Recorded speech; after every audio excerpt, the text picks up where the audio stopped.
mind.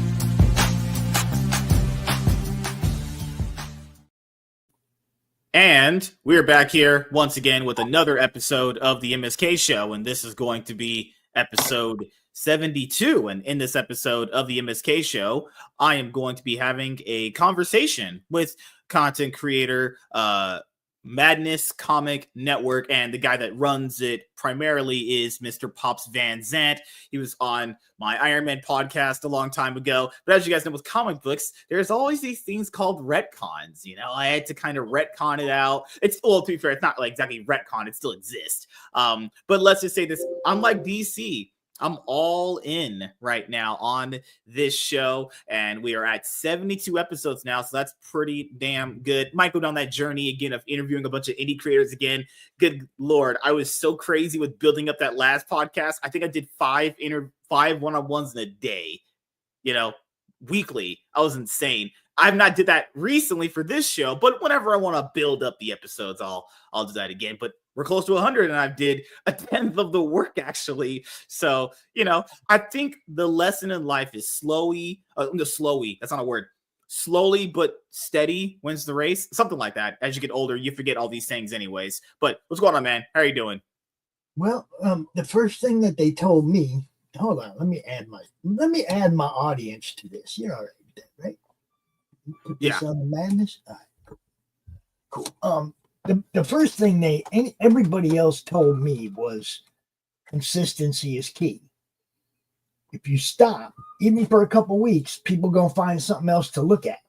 Oh, sure, yeah. You know, so I'd be out here and whatever. Anytime I started any kind of a show, I played it out to either it not working or being successful and still running today. Yeah. You know what I mean? The ones that work are the ones that you still see, and the ones that didn't work are the playlists that have, you know, they're just kind of like down there at the bottom. No new content gets added to them because they just didn't work.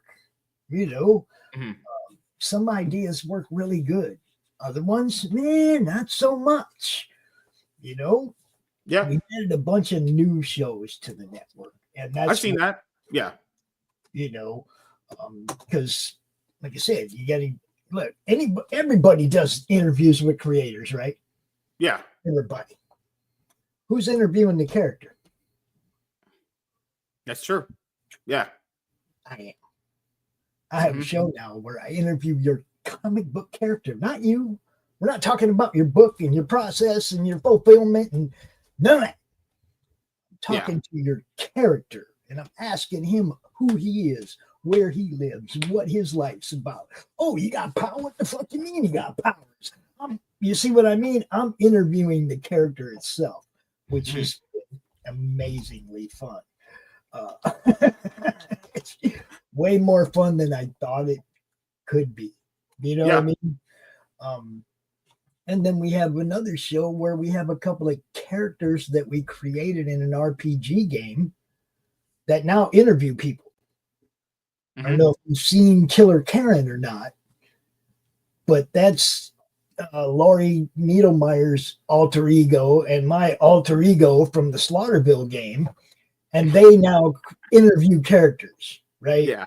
Or interview people. They interview creators like yourself. You know, I mean, you just have to have big enough sack to go on Killer Karen. Oh, sure. Yeah. You know what I mean? Because she's a Karen, like the ultimate Karen. And it's not like comic books, man. Well, like speaking of characters, you know, since, you know, this is your first appearance on this show, so people who didn't know you from the previous before, as I can do this justice for you, let's start here. Then we'll get to the point where you have Madness Comic Network, actually.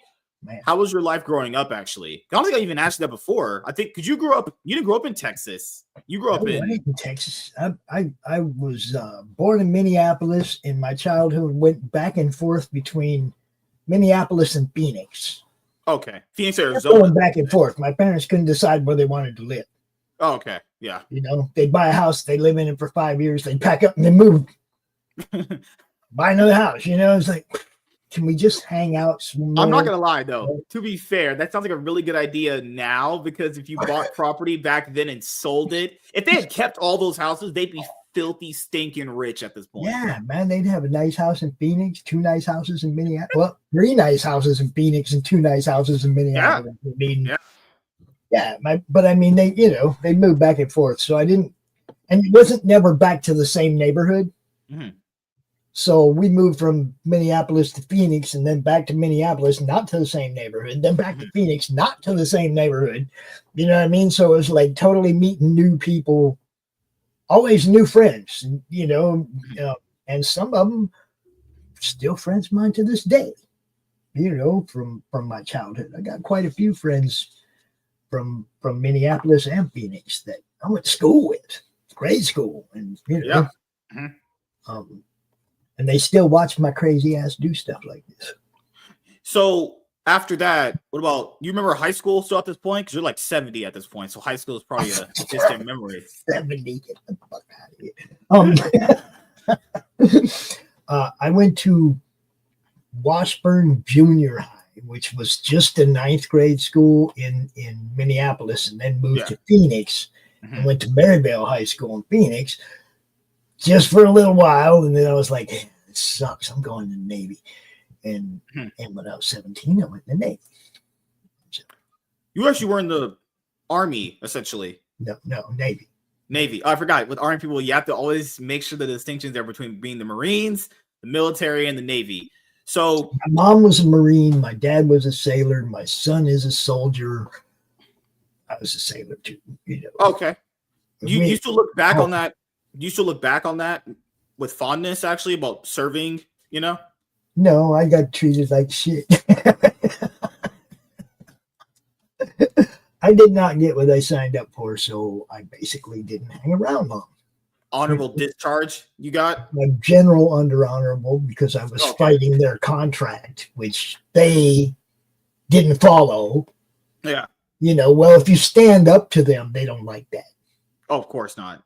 Right. So I was like, if you're not giving me what I signed up for, I'm going home, guys, one way or the other,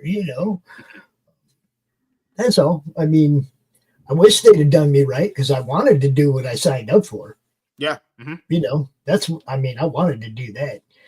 They wanted to make me something I didn't want to be. So after that, what did you end up doing? Like just going back to being a regular citizen, but later on, you ended up becoming a content creator. So how did you get inspired to do that? That didn't happen till I was 54 years old. Really? So what did you do? Were you like a hot dog vendor or something like that? No, I sold a lot of weed. Okay. Worked any job anybody ever offered me, I took. Okay. Not because I needed a job, but because I like to learn shit. I've worked at radio stations. I've run warehouses. I've done all kinds of shit, right? Because somebody says, hey, Pops, I want you to come work for me. I'm like, okay. Because there's something about their business I don't know, and I like to learn. So I've always been that way. But what happened here, this thing, I just had a little Facebook group, man, for people that we'd come out and we'd be like, look what I got, look what I got today in the store, kind of like what you do, right? That was what my Facebook group was about 400 people that talked about comics. And that's all it was. It wasn't meant to, none of this was ever planned out. When COVID shut down Emerald City, the first con that got shut down by COVID in 2020, I had a whole bunch of friends who went, because they ain't setting up no tables. Yeah. They're not going to make any money. Some of them weren't even getting their money back for the tables they had paid for that summer. It was a really bad summer, right? So I got a hold of Brian Polito. I'm like, dude, what are you going to do? Because I knew he was getting ready to set up at Emerald City, had all these variants for the Lady Death, and, just, the kind of production that Brian puts on at a con, right? Well, he told me, he goes, man, Francesca was on the ball. She got to the shipping company and got our stuff turned around and sent back before it went in the building. Because anything that went in the building was stuck there. Quarantined, stuck there. Wasn't going nowhere, right?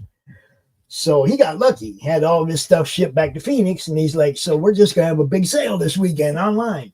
Yeah. Ding, light bulb went off for me. I was like, oh, that's great for you, but what about my other friends? And that's when I started doing CromCon, which was once a month event every month. And we come out and we talk to 30, 40, 50, 60 creators over the weekend. We had panels, it was just an online con. But we would make sure everybody had links to everybody's campaigns and everybody's stuff, their stores, wherever they were selling stuff, because there wasn't no tables anywhere across the nation. The cons were shut down by COVID. Yeah. So that's how I got into doing the actual broadcasting. Okay, CromCon was the real beginning of it, and then it just grew.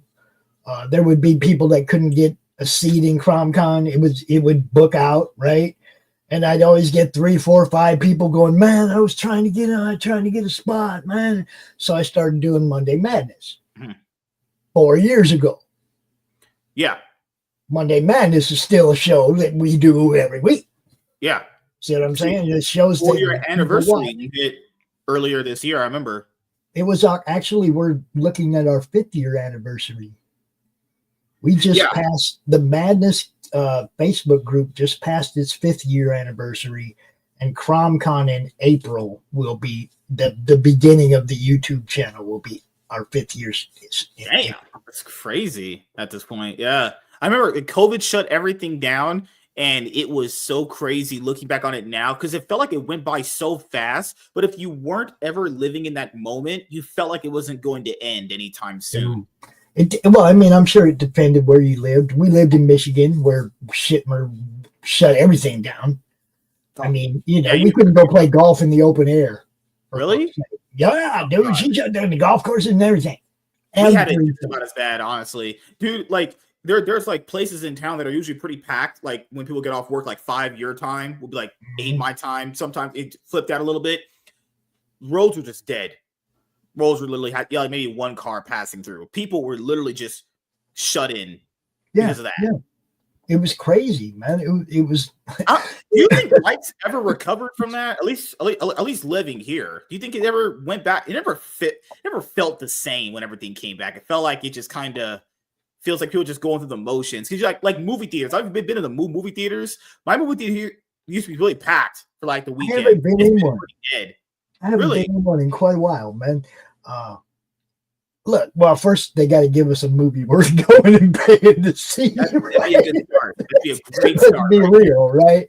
The last couple of times I was highly disappointed, so it gets harder and harder for me to give them my money. But in reality, it's like I think we did CromCon 39 months in a row. Okay. Before I really felt like the cons had come back, people were going to the cons again, and they didn't really need this anymore. Okay. Not that it wasn't still drawing views and successful, helping people sell books and whatnot. That's just a hell of a production to put on a 3-day show, a 3-day all-day show once a month. Just booking that is an all-month job. Okay, try booking 60 spots in one weekend, bro. Go ahead. You know how difficult it is to book one show a week or 2 shows a week, right? Yeah. Try to book 60 people. Last year, I remember when I was throwing up those indie Twitter posts to get people to come on the show because I needed to build a one-on-one so that other show that I don't technically have anymore got retconned. Guys, there's so many people messaging me. I had to literally write out on, like, I went to my phone. I hit the notepad app on my phone to literally section off, okay, when do I have this person?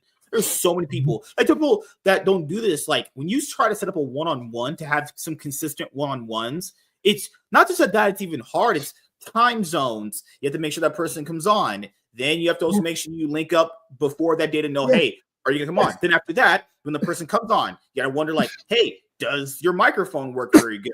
Can you conversate? Because the biggest problem, man, that I hate when I do these. One word answer. You don't have to tell me. The worst part of this whole Yeah, game is you one know what I word was gonna say. answer. You did it. God, man, those are the worst. I tell people this. I'm not trying to be disrespectful. I'm not trying to be mean because I told you the shows are going on the podcast platforms. So I have fans there. If anyone is like that and you give me one word answers where I feel like the conversation's dry and it's like it's me having to get everything out of you, I delete it because there's no point, man. Because if someone's gonna come to you and waste your because this is already we already have nothing to do in life, just in general. And time's very valuable. You could die at any point, and I would rather not waste my time on someone that doesn't really want to be here. You know what I mean? Like, if you're going to give me one-word answers, I'm not going to waste the time putting that content on my channel because, first of all, that makes me look bad. And someone's going to watch that and go, wow, how can I let's say you have an indie creator, right? Whether he's doing a book or a comic book, or a novel or a comic book. If that person doesn't even feel like they want to promote themselves or want to engage themselves in the conversation, why am I trying? I'll literally just make up a line, be like, "Hey, my internet's going out. I'm leaving." And when they're like, "Hey, where's the show at?" I'm like, "Oh yeah, I didn't accidentally record," even though that wouldn't make any sense because you can see if it's recording. I tell you what, I kind of have a couple of pointed questions when that's happening, and I come out and I'm just straight up. It's like, look. I can only draw so much out of you. You got to give me something. Yeah. You got to give me something, bro. You know, I mean, usually I try holding back a little bit because, I try to if the person has that bubbly, conversative personality, I let them talk because, then I could just engage later on. But you could tell just there's times, and it's not really naming names. It's more like it happens so much that I was like, you know what? You can only get a first appearance out of so many people, but these were people that had nothing to add on anything. I was like, do you have a personality? Do you have any thoughts on anything? See, even some of they were knowledgeable on. A lot of them just don't know how to do this. Yeah. Okay. They get nervous. Come on, man. I was in radio when I was in my 20s. So this was easy, right? Oh, yeah. Yeah. Coming out here and talking to a microphone, I'd done that before. That was easy. Yeah. Right. So, but I understand the people that are shy or the people that just aren't outgoing or whatever. And that's what I mean. That's what I laugh and I go, you got to give me something, bro, or nobody's going to be watching. We're promoting a book here. You know what I mean? After that, there are people that don't watch live content and will watch the replay. And if someone's watching the replay of something, they will click off so fast that they feel like there's no energy from that person. Right. Or anytime you're doing a panel show. Because why are they, if that person isn't even trying to promote themselves or give their best, why am I giving that person my best? That's a waste of my time. There was one that I had recently, probably like last month, lasted 30 minutes. And I was like, okay, there's nothing here. This person is straight up just not interesting. I was like, man, this is absolute trash. You ever did a show like that and you were like, man, this is absolute trash. I'm out. and that's why I'm trying to do so many different types of shows. Yeah, yeah. Okay, now the one where we interview the character, you can hide behind an avatar. You don't have to show your face, whatever, or you can damn cosplay the character if you want to. I don't care. You see what I'm saying? It's like those kind of things don't matter. The content, make people smile, make people giggle, make people laugh first and foremost. If you can get the positive emotional from them, then you're on your way to them watching more of your shows, right? Yeah. Okay, so I don't come out and do all the drama shit and all that. I try to make shows fun. Okay. Occasionally, of course, everything gets derailed once in a while. There's some things you can't avoid. Yeah. But I try. I do my best to try all the I ain't trying to step in nobody else's shit. I got my own fucking network to run.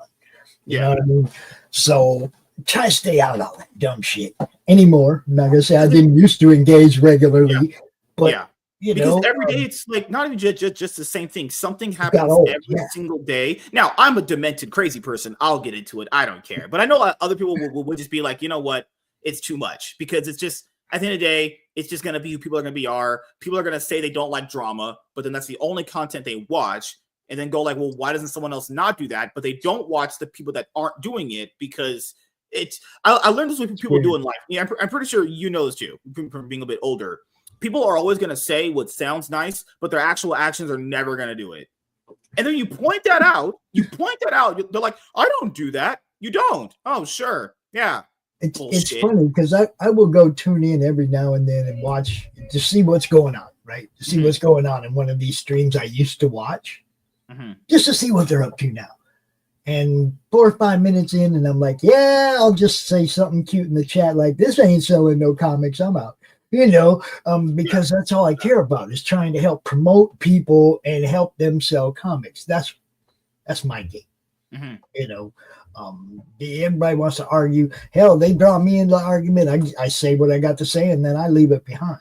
Yeah, because I know when it comes to like certain people in the indie comic space, this isn't drama, but people have brought up the fact that someone will promote somebody, and then that person feels not as good when that person doesn't reciprocate that promotion. But this is the only thing I've ever said to this. This is just a life thing in general. There's always, like in a relationship with a girl, there's always going to be one person giving more than the other. That's just how it is. Now, that doesn't mean that person doesn't love you or like you, potentially. It's just there's always going to be one person trying harder. Now, the other thing about that is sometimes people are just ungrateful. That's just how it sometimes works. Some people literally, it's not that they don't like you or anything. They just don't value your shit the same way they value their own. They're only there for clout chasing. That's all it is. So it could be two things. I don't think it's either or as lopsided as most people have said. It's mostly off the fact that if you're promoting someone this hard and they're not doing it for you, you have to really think to yourself, like, that person even, it's not like, maybe it's a personal thing. It's like, do they even like what you're doing? Well, there's been a couple times where I've had to separate from people in the network, okay? Because I'll go look to see what they're doing for the network. And when I go look and I find out they're not promoting anybody else's shows in the network, they're not promoting the network, they don't talk about the network except where their show is concerned. A simple retweet, a simple tweet would exactly. Do that. Okay, I go look.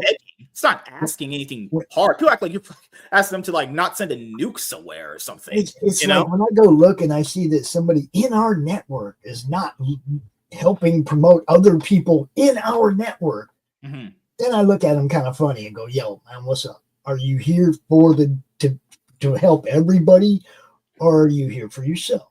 Because when I find out you're there for yourself, you probably end up walking. You ain't getting a ride anymore.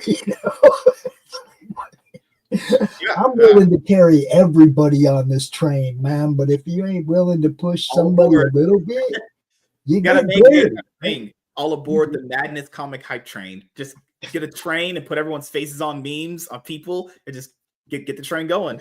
Well, I mean, I know there's a lot of people who don't like me because I ain't afraid to say what I say.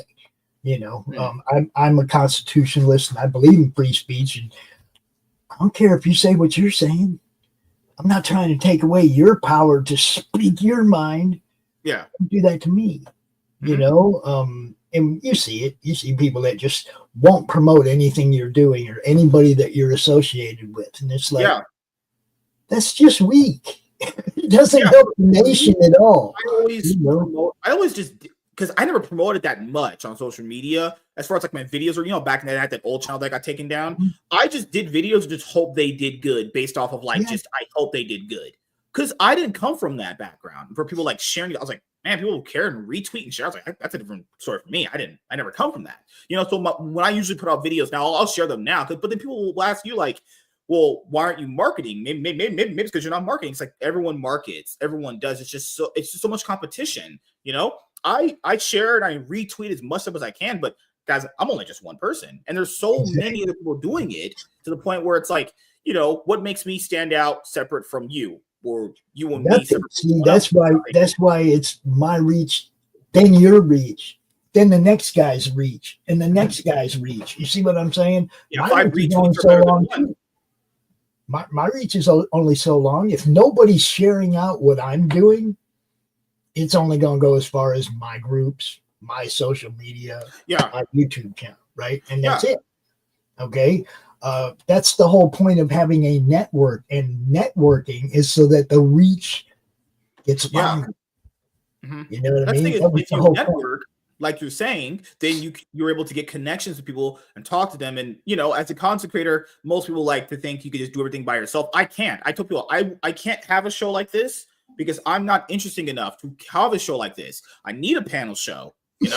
You have to know your weaknesses and go like, okay, I'm not good at this. I got to seek out some help. I got to get it going. You I know, give shows away all the time. I mean, I gave Lori the Tuesday morning brew. You know, give I a mean, woman something. That's crazy. oh yes, yes, Heard I that on gave our her rights in this country. That's a crazy. long time ago too, man. Like a Yeah. year and a half ago, we had the Yeah. Tuesday morning brew was a good show, but it was a panel show that always went off the rails, right? Always went off the rails, and I was like, Mhm. man, I need somebody to come in here and run this show, right? And because it had a good following, but it was just always so chaotic. Mhm. And I was like, Lori, you want to host this show? And she said, well, if I host it, I'm gonna do my way. That's fine. Do you want to host this show?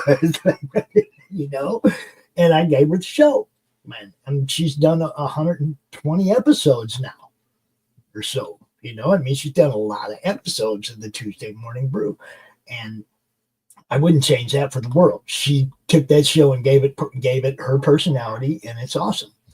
You know, I I'm trying to wrangle a UK host up for the What's Your Issue show.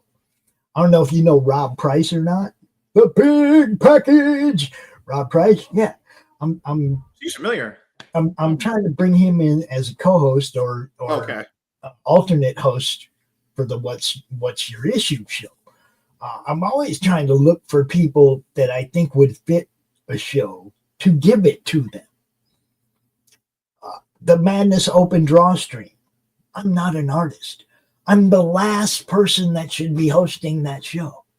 But everybody wants me to hang out and talk to the people in the comments and whatnot. But I really feel stupid as a host of a show about art. I can't draw, or I don't draw. I'm not an artist, right? So I've never felt right that show.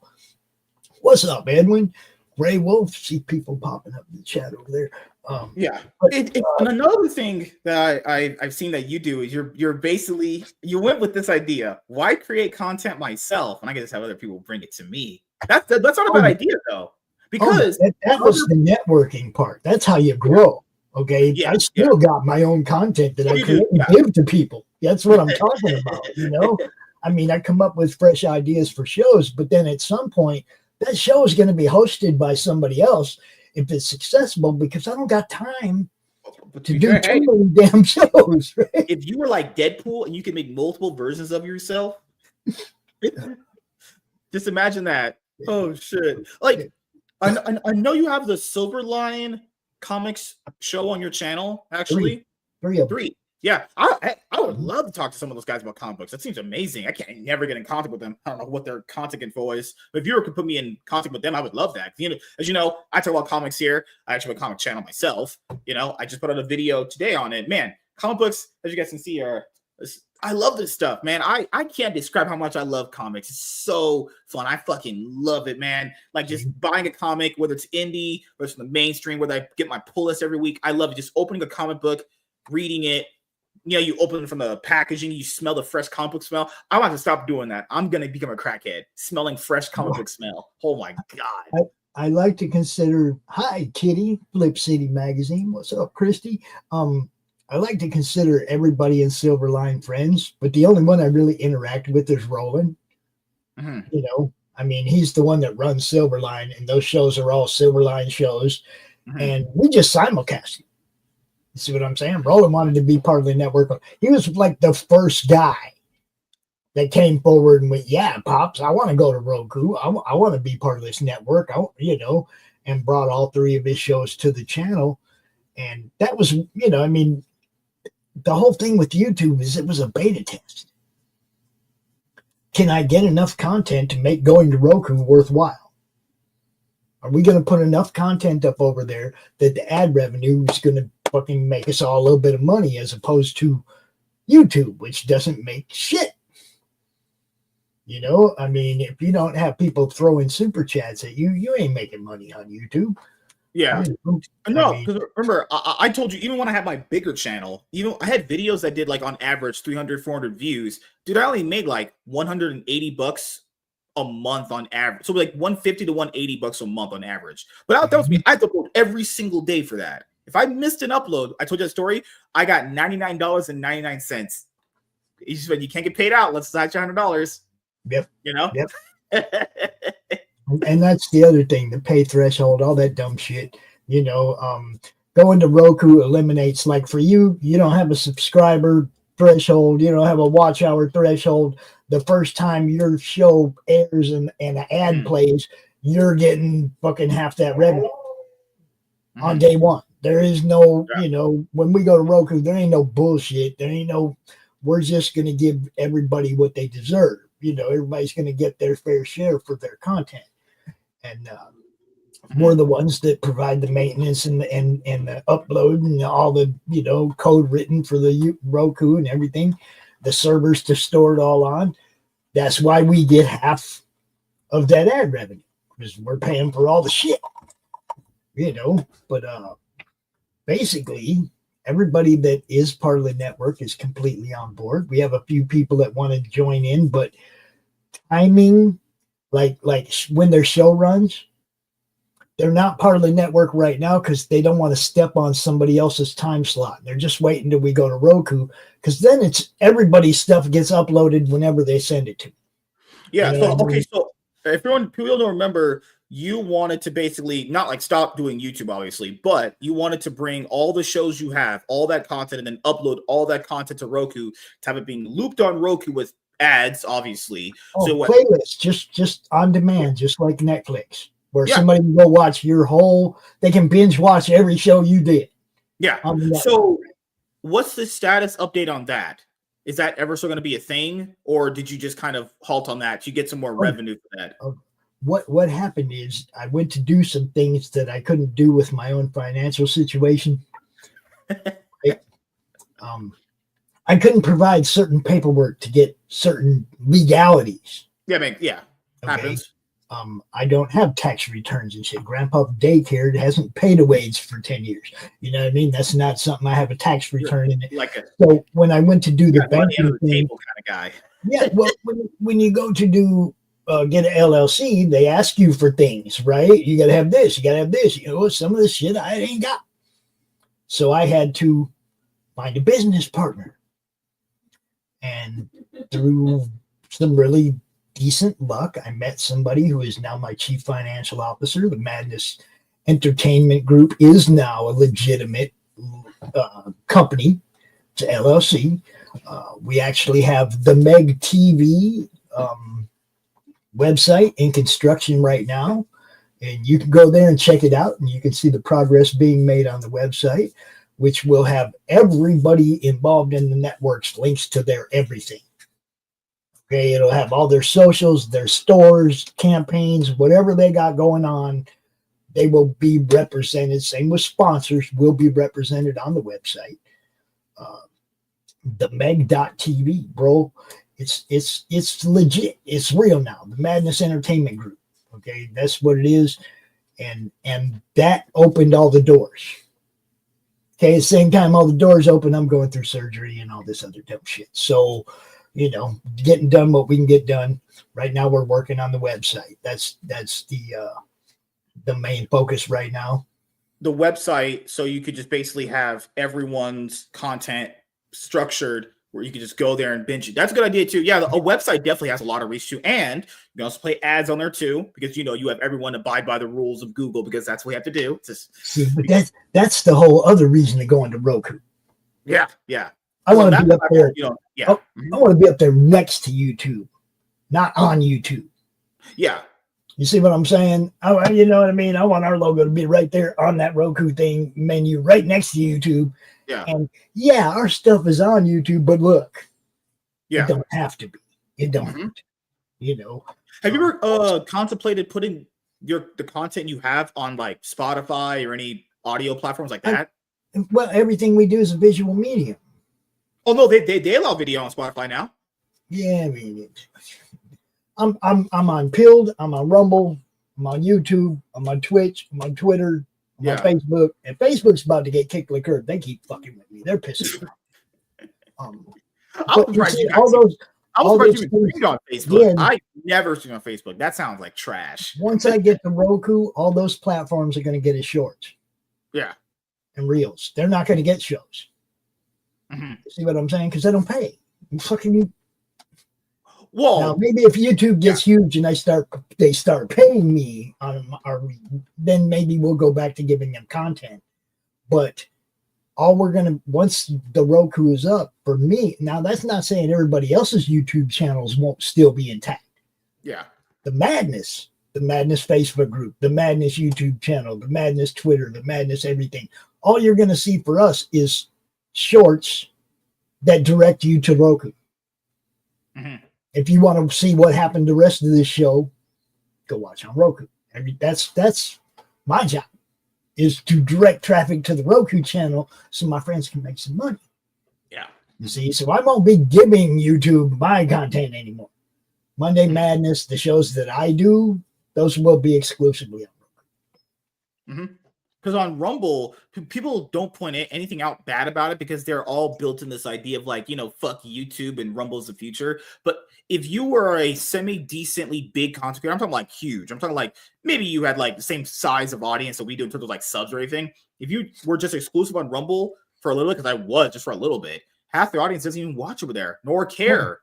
I don't know why there's on Twitter. There's such you've seen it on Twitter. There's this like fake push of people that say, "Oh, Rumble's the future," blah blah. They don't watch anybody on Rumble. I had 1,000 videos on Rumble when we first started. We were doing Rumble. I had 1,000 videos on Rumble and never got no play. And then recently, I started doing Rumble again just because. Why not? Yeah, well, you never know. I created a new one that's under the branding, the Madness Comic Network. The older one was the Comic Talk with Pops Van Zandt. Before I ever had any aspirations of building a network or any of that shit. It was just me talking comics. Mm-hmm. We had 1,000 videos over there and never got no play because it's just a political platform at the time. That's what it was. It wasn't a comic platform. Now. That's still what it is now, is it not? Now, basically, after you hear about whatever politics you want to hear about, now you can go play Call of Duty, Black Ops 6. And it's the same, like, I post stuff over there. I get 2, 3 views, 4 views, 5 views, maybe. I mean, now Pilled is the new one, and that's actually a free speech platform. Okay, people over there playing movies, full movies, don't give a fuck, doing all kinds of shit. I'm like, yeah, I like that. So we post some of our shows over there. Just because, I mean, it's another platform. It's another place to get seen. We picked up a lot of new subscribers on the YouTube channel that caught us on Pilled. And then, of course, they just support the other network as well, right? The other channel as well. But a lot of cool people over on Pilled. I'm having a really good time when we do broadcast live. I have a couple things I put on there specifically just on Pilled, and we get a lot of good feedback from people. About the horror movie club and that we do right on Thursday nights with Brian. Yep. Okay, on Pilled, I go over there before his show and I play the actual movie, so that people can go watch the movie and then go hang out with Brian and Preston and listen to what they have to say about it. It's cool as hell. We have fun. Addie is one of our artists from the Madness Open Draw stream on Sundays. She is amazing. You guys, TikTok is something that I'm maybe looking into doing in 2025. I don't know yet. I'm not the shorts kind of guy. I don't post shorts. When people do shorts, I'll watch them, but I'm not doing them myself. TikTok, I thought about doing it because, to be fair, I've older people say, well, why are the kids not following what we're doing? Well, if you don't actually go to them and show them what you're about and what you are, they can't know they can't know you because you're not going where they are. I think people should have a TikTok. I don't think it's a bad idea. If you get a lot of followers there and you could somehow convert them over into subs, that's a good idea. I can't figure TikTok out. I've made 2 accounts over there. I've posted 5 videos on the first one, and then they wouldn't let me post anymore. I posted 4 videos on the second one. They wouldn't let me post anymore. And it was just shorts from shows. It wasn't anything bad or anything. And I just both accounts are just frozen. I don't know. I just quit messing with it. It was like, Omer Glitch, what's up? Yeah, I just quit messing with that, man. Because God. The same thing with me and Twitch. For me and Twitch, the platform is such it's so bad for discoverability on everything. And you have shows that go longer than me. Like I've only shows that peak out about what 1-2 hours maybe. Right. You have shows that could go for like 3-4 hours. Even that doesn't get any traction.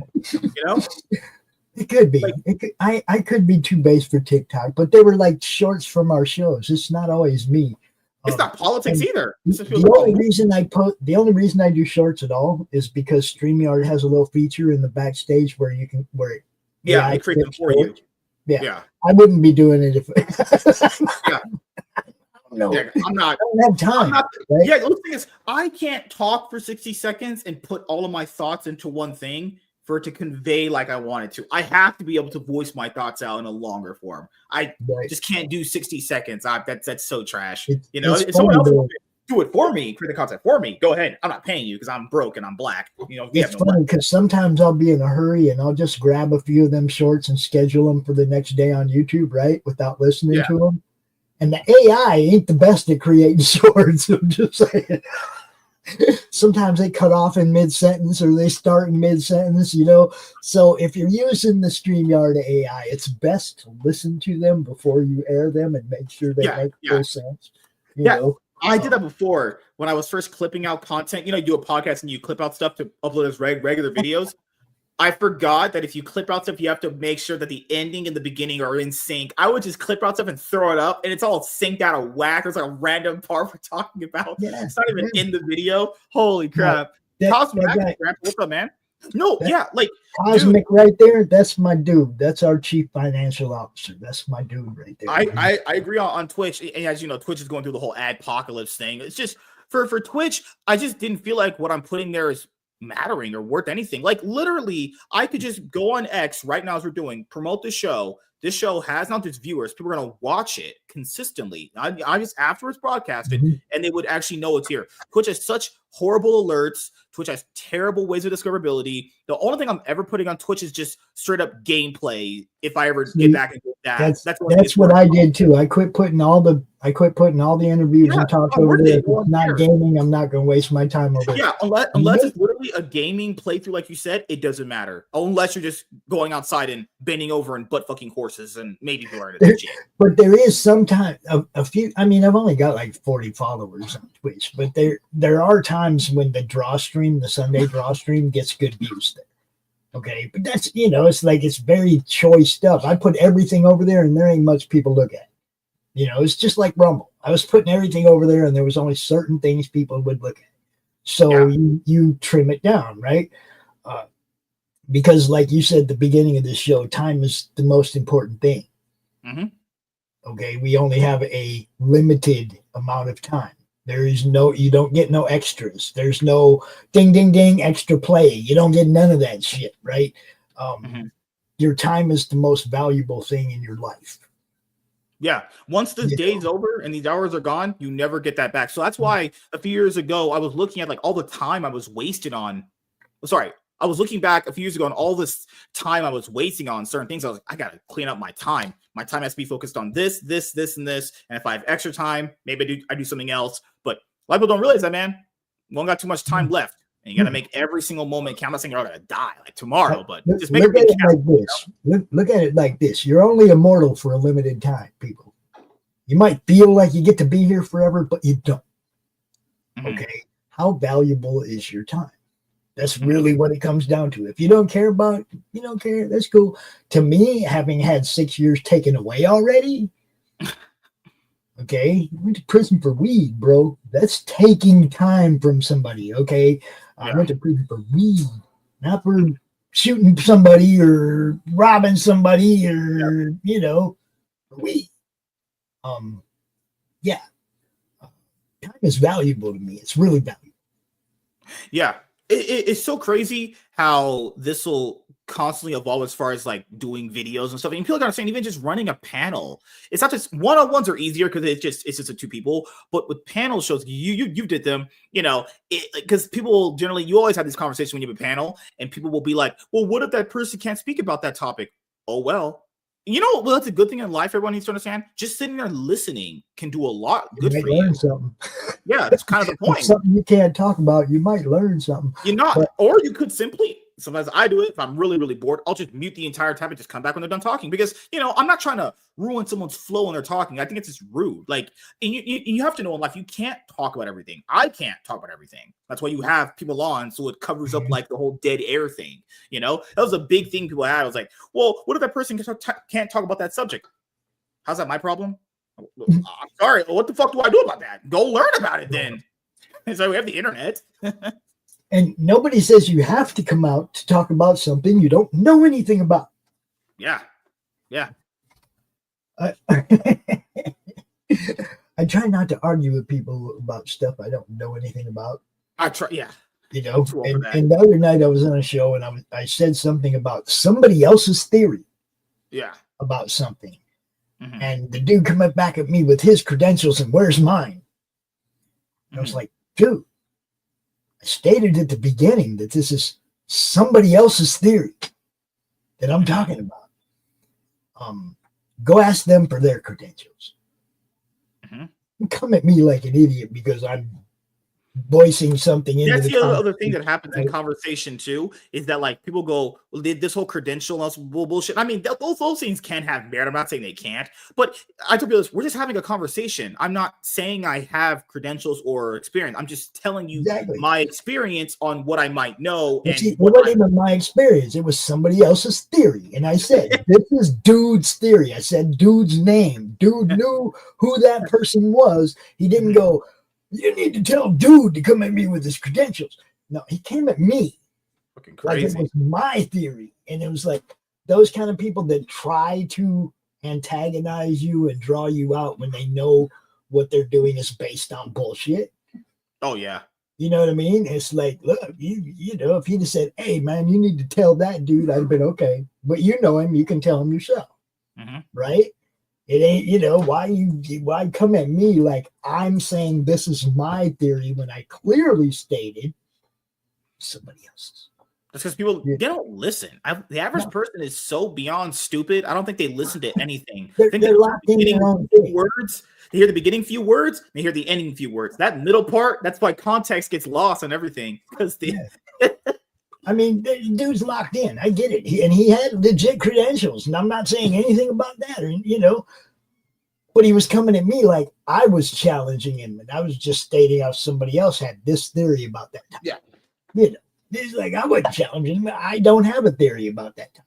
Addie says, and if you don't post constantly and consistently at the right times, you don't get picked up by the algorithms of people watching you and you don't get many views. Yeah.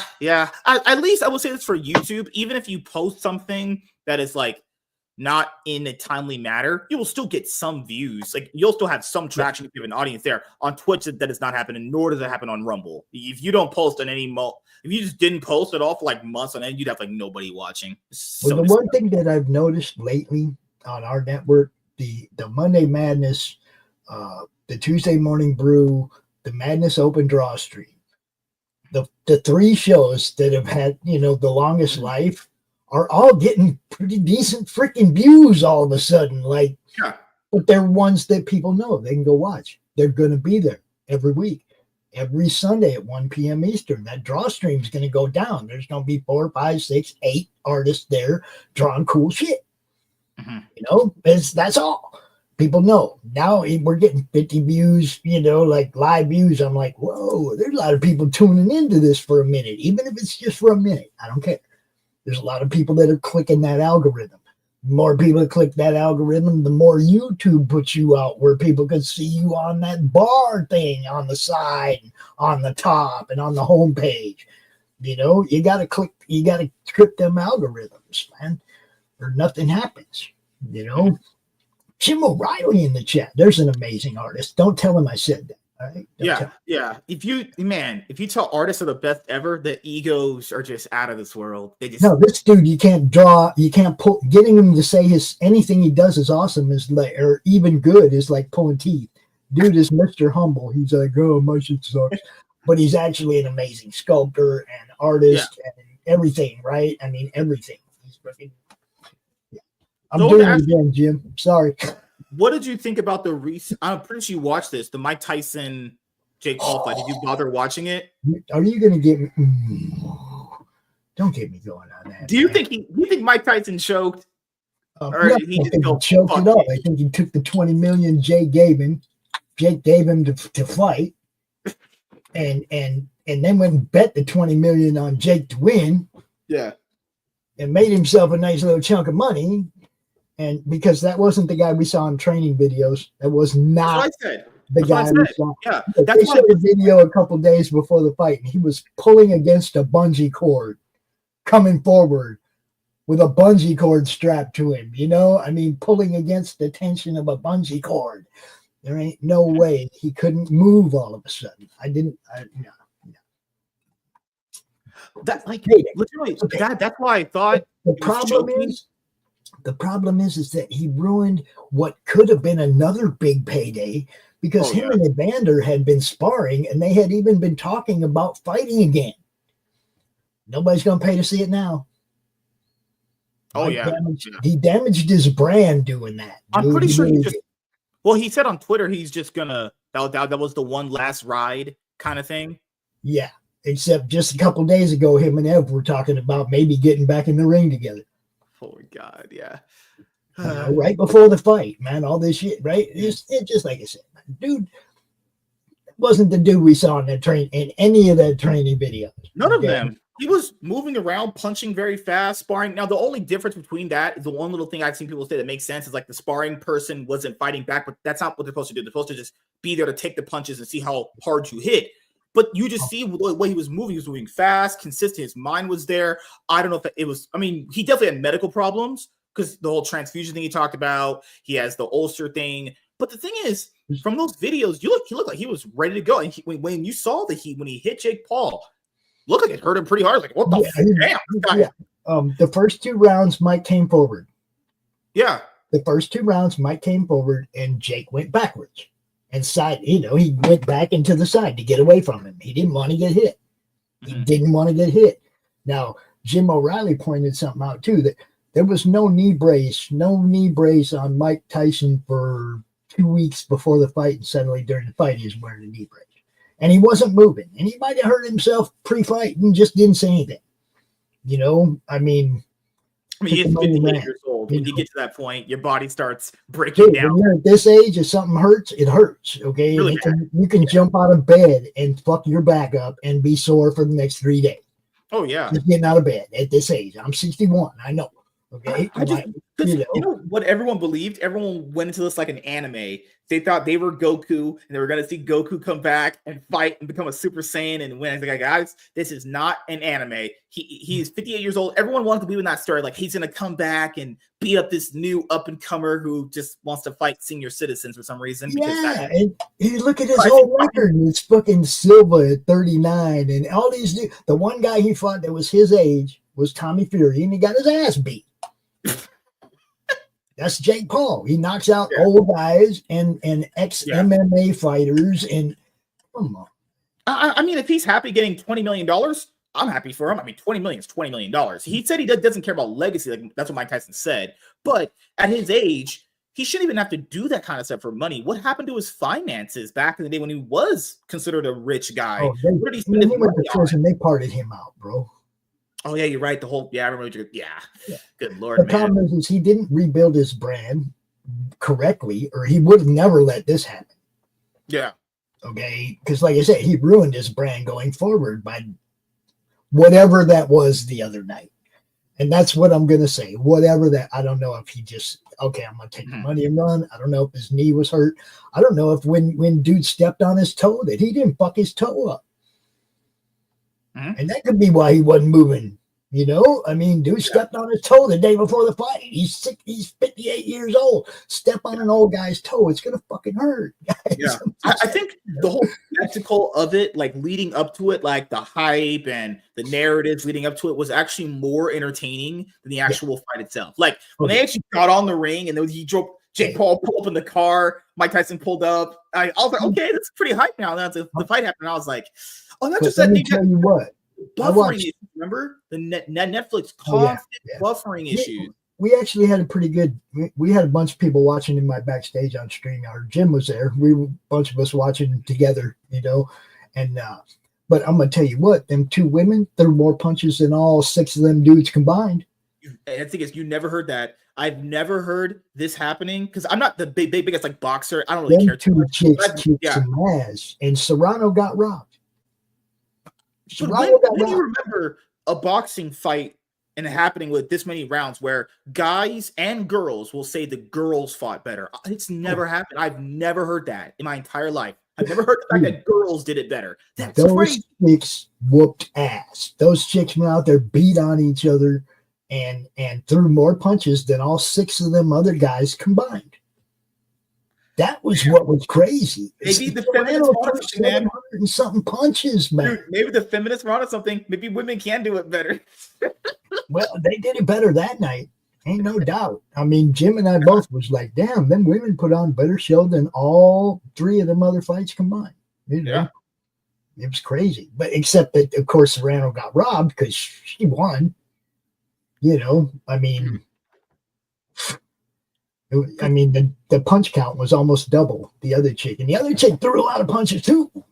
You know, I mean, but Serrano fucking outpointed her horribly. And the chick got a point taken away from her, and Serrano still lost. And I had the fight pretty close, but when they took the point away, I was like, okay, it's going to be hard to come back from that. And I don't think that chick fought good enough the rest of the fight to get that point back. Mm-hmm. I think Serrano won the fight. You know, everyone wanted Mike Tyson to win because Jake Paul can be a piece of shit. You know, everyone wanted Mike Tyson to come in there and just beat him down. But guys, when you're 58 years old, okay, there's gonna have some limitations. Now, the narratives that happened after that were so cringy, dude. After that, people say, "Well, if you're this old, you can't fight." It's like, okay, not every old person can. I've seen old people still be able to move as fast as when they were younger. Yeah, so for people think apparently when you're 60, your legs fall off and you can't walk. It's like, okay. I go out in the yard with my grandsons. One of them's an offensive lineman. I go out there and I make him block me. And I don't take it easy on him. I want him to be the best he can be. Yeah. Okay? I can still move. No freaking doubt. You know? People act like just because Mike Tyson's 58, that means that every single person at the age is just some broken down old person who needs a cane to walk. Like, what? That doesn't even make logical sense. And the other people that went like, man, if I was in there with Mike Tyson, I'd beat him up. No. You'd be the guy getting knocked. We said he punched Jake Paul and like actually made him like, oh, okay, I gotta not fight this guy. You as a random person, if Mike Tyson punched you the same way Jake Paul did, you're knocked out completely. Trying to get in range of Mike Tyson punching you. Fuck that.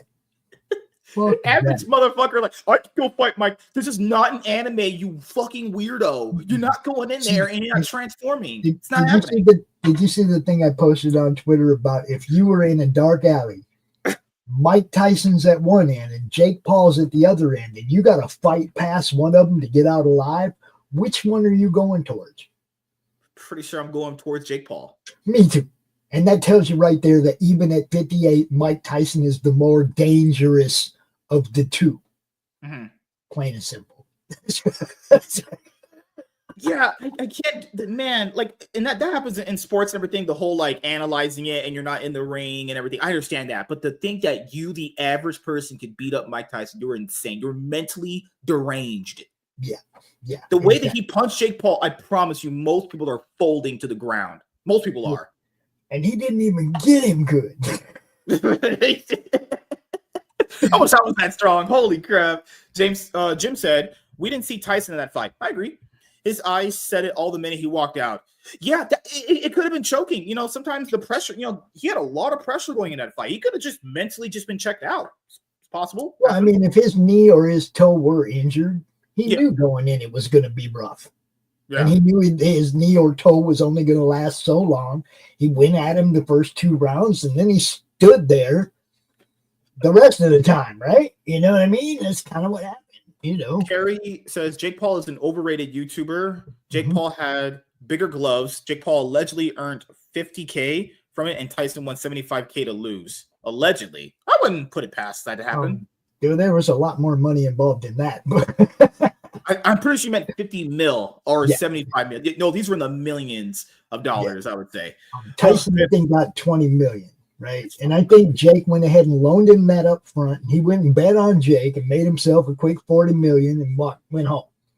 Imagine that, but betting on the other guy, even though he came out. Remember before it, he slapped Jake Paul at the weigh-in.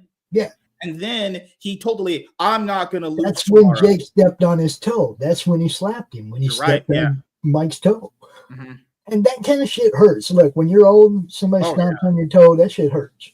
Like the way I used to move boxes back in the day when I was a bit younger, I could move them easier and my back wouldn't feel it. If I move boxes in a wrong way, I'm out when I get home. If you feel the knot, you're like, okay, I'm laying down right now. I can't move. Can't sit in a chair because you'll be dead. Mm-hmm. Mm-hmm. I think it was physically hurt, and he decided to just do it and endure the pain. No, that's the reason why. Even though Mike Tyson lost, he'll still come out looking like the hero, because if Jake won, well, he did win, but even though Jake won, people like, well, he only beat up a senior citizen. It was a lose-lose for him anyway. Mike Tyson, even though he lost, comes out looking like the hero. People go, well, at least he tried it again. At least he came out. That's just it, though. He'd look like more of a hero if he'd just rung his bell one good time. I mean, really, like rung it. Just get him one.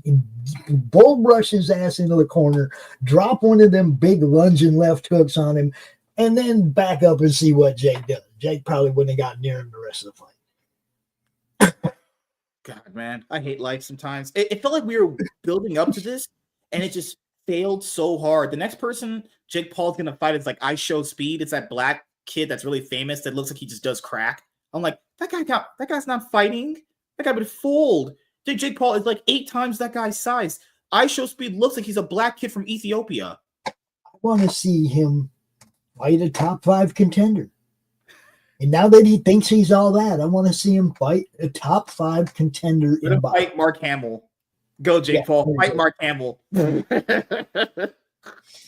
Just anybody that's actually ranked. Fight a ranked fighter. Show me who you really are, Jake, because now you put yourself out there. Yeah. Mm-hmm. And Logan, you might kill Mike Tyson now, motherfucker, but you'd have never touched him in his prime versus yours. Yeah, people are in his prime, he was destroying people. He would have killed you. Well, the other all disrespected him after the fight, and that pissed me off too. Oh, you're fine. The other few things, I mean, we know Donald Trump won, but that was a landslide victory. A landslide in a way that I had never seen in my entire life. Good, because fuck them. These people are trash. The other one, actually, you just had surgery. Come on, join or die, baby. Oh, true. How did the whole surgery thing go? What was wrong with you? I had remember I had that my diaphragm blew out. I remember. Yeah, my stomach had crawled up into my chest cavity, was hanging out with my lungs. That's definitely not good. And eating wasn't possible. Really, it was like there was times when it was really bad, and I had to go have it fixed. So last Friday, they finally, after months of, the first time I went to the hospital, dude said, "This is what you got." And then after 8 months of tests, guess what? That's what I had. They finally fixed it. Of course, they always got to keep you string along. They could have fixed it the first day when dude goes, "This is what's wrong with you." Okay, can you fix that shit like right now?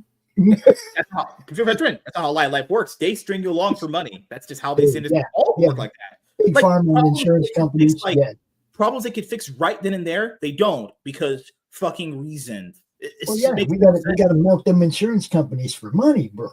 They got to milk that insurance money out of you before they can actually fix you. Fix you up and send you on your merry way. But yesterday, I went to the doctor for my follow-up. Yeah. She okayed me to eat everything but 3 specific things. Which are? Steak, because it's not going to digest very easily right now. But she said I can have burger, right? She just, steak probably won't digest very easily. Bread, because when it gets in your stomach, it balls right back up like a ball of dough. And popcorn. Because those little husks could get caught in my stitches before they ever even make it to my stomach, where they would hit or stomach acid and dissolve, right? They could get caught in those stitches and never get down there and fuck things up. So, but everything else, I can have Thanksgiving dinner. It's good enough. Yeah. You can have my wife's pussy too. You know, I could have that anyway. No. damn. Don't throw shit on the plate that you think I ain't gonna eat. Oh no, that's her. That's her. She'll take anything Tyrone gives her. My wife's boyfriend throws me out every night. I don't even get my house anymore. Hey, it's better than Sancho. Or Felipe. She won't even come home if she's hanging out with Sancho. She won't even come home, right? Carrie. Yeah, man. Yeah, my wife, Pop can have her. Tyrone That has her. That is what everyone. Yes. Yes, Yeah. Carrie. That is it tastes so good, makes you want to slap your mom. That's good. That's a different movie. So the last few things I'll ask you, man, before we head out is first thing, do you have anything planned coming up? Do you have anything in 2024 going into 2025 that you want to let the audience know about? Anything you're working on? This is what's going on, and I'm glad Cosmic Grandpa was in the chat because that's the guy that made this all possible to go to the next level. Okay, without what he brought to the table, I'd still be going, I don't know how I'm gonna make this work. Okay, now I have a business partner. Now we're actually a legit business, and there's no obstacles anymore. So I'm waiting until after Christmas, but we're definitely going to have a sponsor drive and get ready for re-upping the highly now unbelievably priced StreamYard and all that, and start working toward. The main cost is going to be the server that holds all the content. Okay. And that's like $1,800. Yeah, server space storage is not cheap. It's not right. Nothing is cheap. A lot of people keep saying things are, man, you have not lived life. Your mom and dad must still pay for everything for you because you don't know what the hell goes on. It's like you can just go to Roku and not save anything there. I mean, we could just do, but that wouldn't be what we're trying to do. What we're trying to do is build something that's more like Netflix, like a view on demand, where somebody can go to watch the MSK and they'll see every episode there and they can binge watch it from day one to present. Okay. Just like they do on Netflix. You can go binge watch a show from the first episode to present. It's going to be that type of a platform. And server space ain't cheap. Like I said, the cost for going to Roku and the analytics so that we can keep track of who gets paid. You got to pay for that analytics app so that you can keep track of whose show is making what money and make sure that they get paid their money. Contracts, stuff like that, which, you can AI that shit, or you can have somebody legit do that shit and you can pay them and make sure it's right. Okay. Basically, I've always been a make sure it's done right shit, or I could have made booking AI contracts for shit a long time ago, right? No, that's not how I do it. I like legitimacy. I like to make sure that nobody's going to be coming at me later going, hey man, this is fucked up or that's fucked up. No, it ain't. I already know it ain't because I got the right people in place right now to make sure that this thing grows and goes and keeps growing. That's the main thing. If it don't keep growing, it don't matter, right? You got to work at it every day. Every freaking day. You got to be out here telling people what you got going on. So our plan is Roku in 25. To finally get it going, Up on Roku early in 25, hopefully, but that just depends. You want to probably do it around March, but late, maybe like August, July, probably. Preferably before the summer, because I'd like it to be up in place when the con season starts. Right, yeah. That's a lot of uploading too. God, people don't understand. I just did something recently where I told you before I was going to try and back up all my content on Rumble just in case anything happens so I don't lose everything like I did before. I just finished uploading all of my Cloud9 podcasts. That was almost 300 episodes right there. I'm on the remaining number right now for season 13. And then I'm going to do that for all of my pre-recorded videos. I'm going to upload all my pre-recorded videos to Rumble because, I'm not gonna lose everything. You got to do it from scratch because you're like, well, I should have uploaded that video. I don't want to have to happen uploading everything from scratch. I don't care. Yep. I'll take the time. Well, right now I'm just trying to be nice and not get anything kicked off YouTube because it's all there right now, all organized. Yeah, I'll show you right now. I'll drop it in Pop's. Yeah, we're gonna get you some new viewers too. You see how that works? This is what I'm talking about. This is networking. This is me helping you grow, you helping me grow. That's how everybody's supposed to work together. Well, I thought the Democrats said you guys were racist. Dude, I hate everybody. It ain't got shit to do with race. Yeah. You know, as you get older, I just like my computer, going to work, and my comic books, and having food. I don't care. When you get older, you want the smaller things in life that make you happy. Do you know where I was born? Yes, that's me. And thank you if you do subscribe. Thank you. Do you know where I was born? You said Minneapolis, right? Yeah, I was born in Hennepin County. I lived in a house on 30th Avenue and Lake Street. And anybody who knows anything about South Minneapolis knows that's like right next to George Floyd Ground Zero. Like right there. Lake Street, all them shops that burned, those were stores that were there when I was a kid. Maybe even the first place I ever bought a comic book burned down that day. Okay, I can't remember exactly where I got my first comic, but I think it might have been at that Walgreens. There used to be a Woolworths, I think, on Lake Street when I was a kid. But I mean, I grew up in a neighborhood that was mostly black and Chippewa Indian. Yeah. I didn't know what racism was. Everybody lived in that neighborhood. It was, it was weird, dude. Mm-hmm. I never even looked at people generally like that. I knew that certain races did certain things differently from one another, but I like to look at people based off like personality and actions. Their race is like the furthest thing from my mind. Now, if we're talking like political aspects of why like certain parties maybe try to get favor in with certain races based off like certain things they do, that's different, right? But we're just like person to person. I think some of the actions matter more than like I'm talking about like my parents.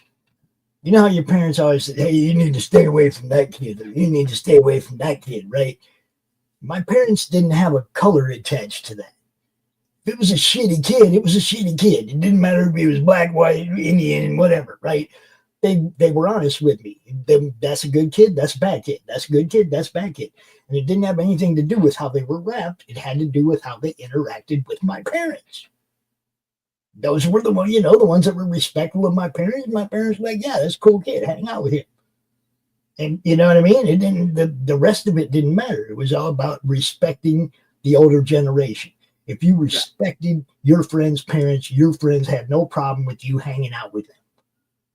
If you didn't respect your friends' parents, they probably didn't want your kid hanging out, with you, right? It's always going to boil down to respect. Mm-hmm. At the end of the day, if you respect people, people will respect you. You have a lot better chance of getting where you're trying to go. Is since the View needs more pro, Trump people. All you need is are you really going to take me to the View right now, bro? Just get some of your pro-Trump friends, get them hired on the View, and just have them talk to Whoopi Goldberg. Just saying, I just need content, and my life will be better. But see, that's Whoopi the Hutt, bro. Every time I see her, she looks more like Jabba. What's funny, man? Man. Recently, she announced she was going on a sex strike. Hey, okay. Nobody hitting that anyway. Nobody cares. Her saying she's going on a sex strike is like, all right, cool. Yeah, it's oh my god. Everyone that I've seen that said they were going to do that. It's like when I went, yeah, I don't think you got to worry about that too much. I don't think I worry about anything at that point, Oh shit! But yeah, the last thing I'll ask you before we head out of here is: do you have any shout outs you want to get to anyone in particular, and anything else you want to say before we head out? Everybody in the Madness Comic Network. I love all you and everybody who watches and everybody who wants to be part of it down the road at some point. That door is always open. Yeah. Right? I want more shows, sponsorships, everything that we can do to make this thing grow and get these shows to Roku, to get your show to Roku. Everybody, man. The bigger splash we make the day we land there. That's the bottom line right there. The bigger the splash we make the day we land there is kind of going to dictate where we go after that. Mm-hmm. Hell, some of these shows can get picked up by cable networks and shit. You got to get out there and get seen, people. Yeah. I like bringing new shows to the network. I like that. I want growth. I want to help your channel grow. I want to help my channel grow. I want to help Lori's channel grow. But as far as shout outs, Silverline, Lori, Levi Steen, my new co-host for Monday Madness and the Madness Open Draw Stream. Texas Dave over there in the UK, killing it every week with me on the show-offs. Dang, there's just too many, man. We got Les Gardner does the Comic Artist Hour on Wednesday. Yeah, and Brian, Brian and Preston and Matt over there doing the Horror Movie Club every week. All the guests that respond when I go out there and I say, hey, I'm booking. I need some people for a show this week. And they jump in there and they come out on the shows. By the way, Dees Casillas, the guy in that post in the group, that dude's awesome. He's a comedian and a creator. So I posted in the because I told you this a long time ago on the other show. Every once in a while, give or take like 6 months to a year, I like to go on some of the groups and ask people if they want to come on shows, whether it be panel shows or one-on-ones, because it's always good to switch up the dynamic every once in a while, get a new perspective in, just get a new person. It's always a fresh feeling, creating a little mini like honeymoon phase. You know how it goes. You've been doing this for a while, so. If anyone is in that group and they want to come on panel shows or do this every once in a while, I'm cool with that. As long as you're consistent, it's fine with me. And that's the whole thing. And that's another thing. When the Madness Facebook group, it's for everybody. Okay, you don't have to have your show. Doesn't have to be on the network for you to go there and let people know that you got a show. There's a lot of people that post over there regularly. Brian Permisson, there's a lot of people that do shows that aren't part of the network that still post over there and post about it in the Madness Comic Network on Facebook. I encourage that. This whole thing is about a networking hub. It's not about, oh, you're the competition. I don't want you posting shit in my group. That ain't what it's about. This is supposed to be co-opetition. It's an indie nation, people. It's not a community. Communities sit next to each other. This is a fucking indie nation. Be part of it. Yeah, the whole thing of like fandom and stuff like that. It's like, goddamn. The whole thing of like groups and being stuff. I don't understand why people want to be part of like certain indie groups. It's a whole, if you want to use the word community, it's indie is a whole different type of a landscape. Having just one group when it's already a niche makes no sense. You're all in the same niche. No one's breaking out to anything. And it's not just indie comics. It's independent films. It's independent. Okay, independent from a conglomerate that's paying for your marketing. Independent. It's an independent nation, people. Work together. Everybody grows if you work together. That's all. So, yeah, it was great catching up with you, man. Can't wait to have you on again sometime, in the future. Talk about some more stuff. And as you know, comics are, it's good Lord, man. I don't have a spending problem. They're madness, brother. They're madness. I don't have a spending problem, man. It's my wife. She threw me out, and I had nothing else but my comic book, so I had to make a fort out of them. Oh, dude. God. I can make an igloo. See, look. Crom has an igloo. Crom has a... Good Lord, man. He has a throne and everything. Look. A comic throne. See, he's got more than what I have. My wife gave me nothing. What the hell? Well, thank you guys for checking out this episode of the MSK Show, and we will see you guys later. Have a great night, everybody.